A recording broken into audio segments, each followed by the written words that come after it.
गौतम बुद्ध की प्रेरणादायक सीख।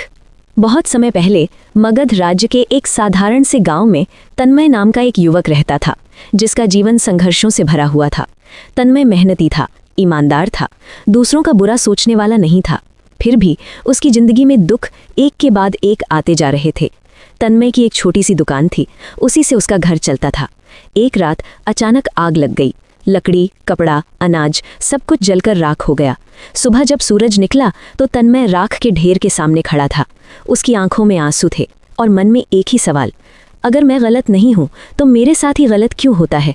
गांव वाले उसे ढाढ़स देने आए, लेकिन टूटे हुए सपनों को शब्दों से जोड़ा नहीं जा सकता। उस रात तन्मय ने पहली बार जीवन से शिकायत की। कुछ दिनों बाद तन्मय ने सुना कि गौतम बुद्ध पास के वन में ठहरे हुए हैं। लोग कहते थे, बुद्ध दुख को मिटाते नहीं, दुख को समझना सिखाते हैं। टूटे मन से तन्मय बुद्ध के पास पहुंचा। पीपल के वृक्ष के नीचे शांत, स्थिर, करुणा से भरे चेहरे वाले बुद्ध बैठे थे।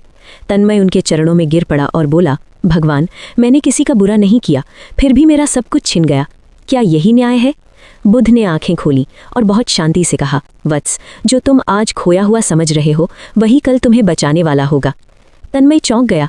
उसे ये बात बिल्कुल समझ नहीं आई। कुछ ही दिनों बाद गांव में घोषणा हुई, राजा ने युद्ध का आदेश दिया था। हर युवा पुरुष को सेना में शामिल होना अनिवार्य था। डर पूरे गांव में फैल गया। जब सैनिक तन्मय के घर पहुंचे तो उसकी जली हुई दुकान और आग से झुलसा हुआ हाथ देखकर बोले, ये युद्ध के योग्य नहीं है, और वे उसे छोड़कर चले गए। कुछ महीनों बाद खबर आई, युद्ध में गए कई युवक कभी लौटकर नहीं आए। उस रात तन्मय देर तक चुप बैठा रहा। फिर उसके कानों में बुद्ध के शब्द गूंजे, जो होता है अच्छे के लिए होता है। आज उसे समझ आया, अगर दुकान न जली होती तो वो भी युद्ध में चला जाता। जिस घटना को वो अभिशाप समझ रहा था वही उसका रक्षक बन गई। तन्मय अब बुद्ध के पास रहने लगा। वो यात्रियों को पानी पिलाता, भूखों को भोजन देता, बीमारों की सेवा करता। पहली बार उसके जीवन में मन की शांति आई। एक दिन उसने बुद्ध से पूछा, भगवान, अगर सब कुछ अच्छे के लिए होता है तो दुख क्यों होता है? बुद्ध मुस्कुराए, क्योंकि मनुष्य बिना दुख के जागता नहीं है। दुख चेतना का द्वार है। ये शब्द तन्मय के दिल में उतर गए। एक बार अकाल पड़ा। तन्मय ने दिन रात मेहनत कर लोगों के लिए अन्न जुटाया, लेकिन किसी ने धन्यवाद नहीं कहा। उसके मन में क्षण भर को पीड़ा आई। बुद्ध ने कहा, जब तुम प्रशंसा की अपेक्षा से कर्म करते हो तो दुख जन्म लेता है। निष्काम कर्म ही सच्चा सुख है। उस दिन तन्मय ने सीखा, अच्छा काम करना ही काफी है, उसका फल मांगना आवश्यक नहीं।